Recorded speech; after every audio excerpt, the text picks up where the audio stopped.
ഞാൻ doctor Minnu G Dev, chief surgeon and cosmetic gynaecologist at smart surgeons, Trivandrum. South Indian skin ടോണിൽ ഏറ്റവും കൂടുതൽ face ചെയ്യുന്ന ഒരു കാര്യമാണ് പിഗ്മെൻറ്റേഷൻ എന്നത്. ആൻഡ് പിഗ്മെൻറ്റേഷൻ വന്നത് നമ്മുടെ ഒരു സൂപ്പർഫിഷ്യലായിട്ട് മാത്രമല്ല, ഇപ്പോൾ ഡീപ്പ് പിഗ്മെൻറ്റേഷൻ വരുന്നുണ്ട്, ലൈക്ക് മെലാസ്മ പോലെയുള്ള അസുഖങ്ങൾ.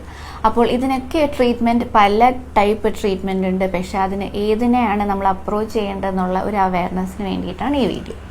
സോ ഫസ്റ്റ് വന്നിട്ട് നമുക്ക് അറിയേണ്ടത്, സൂപ്പർഫിഷ്യൽ പിഗ്മെൻറ്റേഷന് നമുക്ക് ക്രീമോ അല്ലെങ്കിൽ ഹോം കെയർ പ്രോഡക്ട്സ് തന്നെ യൂസ് ചെയ്യാവുന്നതാണ്.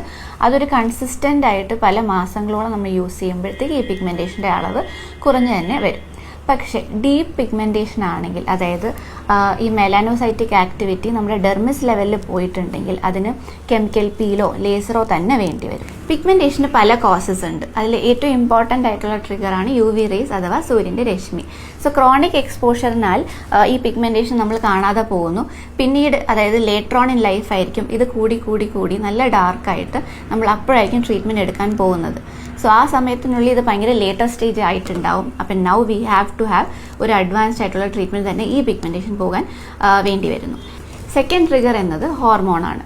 സോ മെനോപോസ് അറ്റൈൻ ചെയ്യാൻ പോകുന്ന സ്ത്രീകളിൽ അല്ലെങ്കിൽ പ്രഗ്നൻസി ടൈമിൽ ഈസ്ട്രജൻ പ്രൊജസ്ട്രോണിൻ്റെ ആക്ടിവിറ്റി കൂടുന്നതിനാൽ സ്ത്രീകളിൽ കാണപ്പെടുന്ന, മുഖത്താണ് എസ്പെഷ്യലി ചീക്ക് ഏരിയയിൽ കാണപ്പെടുന്ന ഒരു ഡിസോർഡറാണ് മെലാസ്മ. സോ ചിലവരിൽ ഇത് ഡെലിവറിക്ക് ശേഷം മായുന്നതാണ്, പക്ഷെ ചിലവരിൽ ഇത് കണ്ടിന്യൂ ചെയ്യുന്നു.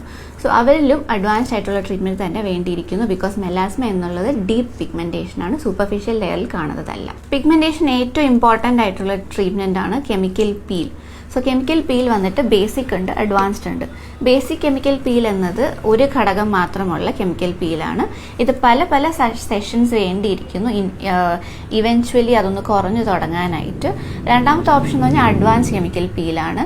ഇത് ചിലപ്പോൾ വൺ ടൈം ആയിട്ട് കിട്ടാവുന്നതാണ്. വൺ ടൈം ട്രീറ്റ്മെൻറ്റിന് ശേഷം പിന്നെ ഹോം കെയർ ആയിരിക്കും ഇതിൻ്റെ ബേസിസ് എന്നുള്ളത്.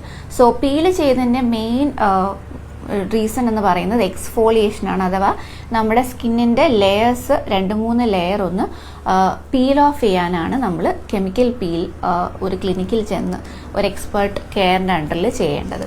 വീട്ടിൽ ചെയ്യുന്ന ഹോം കെയർ പ്രോഡക്ട്സ് എന്നത് ഡീപ്പ് പിഗ്മെൻറ്റേഷൻ ഏജൻറ്റ്സ് അടങ്ങിയ ഹോം കെയർ പ്രോഡക്ട്സ് ആവാം.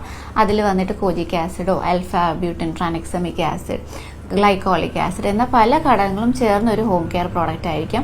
ഇതാണ് നമ്മുടെ ഉള്ള പിഗ്മെൻറ്റേഷൻ ഫെയ്ഡ് ആക്കാൻ ഉപയോഗിക്കുന്ന ഇൻഗ്രീഡിയൻസ്. സെക്കൻഡ് ട്രീറ്റ്മെൻറ്റ് ഓപ്ഷൻ എന്നത് ലേസറാണ്. സോ പീക്കോ ലേസറും ആവാം, ND യാഗ് ലേസറും ആവാം. ഇത് വന്നിട്ട് മെയിൻലി നമ്മുടെ മെലാനോസൈറ്റ് വന്നിട്ട് ഡിസ്പേഴ്സ് ചെയ്തിട്ട് അതിനെ സ്കാറ്റർ ചെയ്യാൻ ഉപയോഗിക്കുന്ന ഒരു ലൈറ്റ് എമിഷൻ ടെക്നോളജിയാണ്. സോ ഇതിനും പല സെഷൻസ് വേണ്ടിയിരിക്കുന്നു, ഒരു 3 to 6 sessions depending upon the പിഗ്മെൻറ്റേഷൻ്റെ സിവിയറിറ്റി അനുസരിച്ചിട്ട് മൾട്ടിപ്പിൾ സെഷൻസ് വേണ്ടിയിരിക്കുന്നു. പക്ഷേ ഗുഡ് തിങ് ഈസ് ഇതിന് വലിയ അളവിൽ റിക്കവറി പീരീഡ് ആവശ്യമില്ല. ഒരു 2 to 3 days ഓഫ് ഒരു റെഡ്നെസ് കാണപ്പെടുന്നു. അതിനുശേഷം സ്കിന്ന് തനിയെ സ്കാബ് ഫോർമേഷനിനാൽ ഇളകിപ്പോകുന്നു ആൻഡ് ഉള്ളിലുള്ള പിഗ്മെൻറ്റ് കുറച്ചുകൂടെ പുറത്ത് വരുന്നു. ആൻഡ് നെക്സ്റ്റ് സെഷനിൽ ഇത് പതുക്കെ ലൈറ്ററായി തുടങ്ങുന്നു. ഇതിനും ഹോം കെയർ തന്നെ വേണ്ടിയിരിക്കുന്നു. സെയിം ഞാൻ നേരത്തെ പറഞ്ഞ ഡീപ്പ് പിഗ്മെൻറ്റേഷൻ ഏജൻറ്റ്സ് അടങ്ങിയ ഹോം കെയറും കൺസിസ്റ്റൻ്റ് ആയിട്ട് ഉപയോഗിക്കേണ്ടിയിരിക്കുന്നു ഈ പിഗ്മെൻറ്റേഷൻ മൊത്തം ഫെയ്ഡ് ആകാനായിട്ട്. എന്ത് തരം പിഗ്മെൻറ്റേഷൻ ആണെങ്കിലും ഇതിനൊരു ലൈഫ് ലോങ് ആയിട്ടുള്ള ഒരു സ്കിൻ കെയർ റെജിമെൻ വേണ്ടിയിരിക്കുന്നു, വിച്ച് കൺസിസ്റ്റ് ഓഫ് ഒരു sunscreen and a moisturiser. So moisturiser വന്നിട്ട് ഒരു സ്കിൻ ബാരിയർ ആയിട്ടാണ് ആക്ട് ചെയ്യുന്നത്. ആൻഡ് സൺസ്ക്രീൻ ഒബ്വിയസ്ലി UV റേസിനെ ബ്ലോക്ക് ചെയ്യാനായിട്ട്. അത് കെമിക്കലും ആവാം, ഫിസിക്കലും ആവാം, ഏത് തന്നെയാണെങ്കിലും ഏതെങ്കിലും ഒരു സൺസ്ക്രീനെങ്കിലും ഉപയോഗിക്കേണ്ടിയിരിക്കുന്നു. ആൻഡ് മെലാസ്മ പോലുള്ള ഡിസോർഡർ, സ്കിൻ പ്രോബ്ലംസ് വീണ്ടും വരാവുന്നതാണ്. സോ അതിനൊരു ലൈഫ് ലോങ് ഒരു ക്യൂർ എന്നതില്ല. സോ ഈ ഒരു സ്കിൻ കെയർ റെജിമെൻ കൺസിസ്റ്റൻ്റ് ആയിട്ട് ഉപയോഗിച്ചാൽ മാത്രമേ നമുക്കത് കൺട്രോൾ ചെയ്യാൻ പറ്റത്തുള്ളൂ.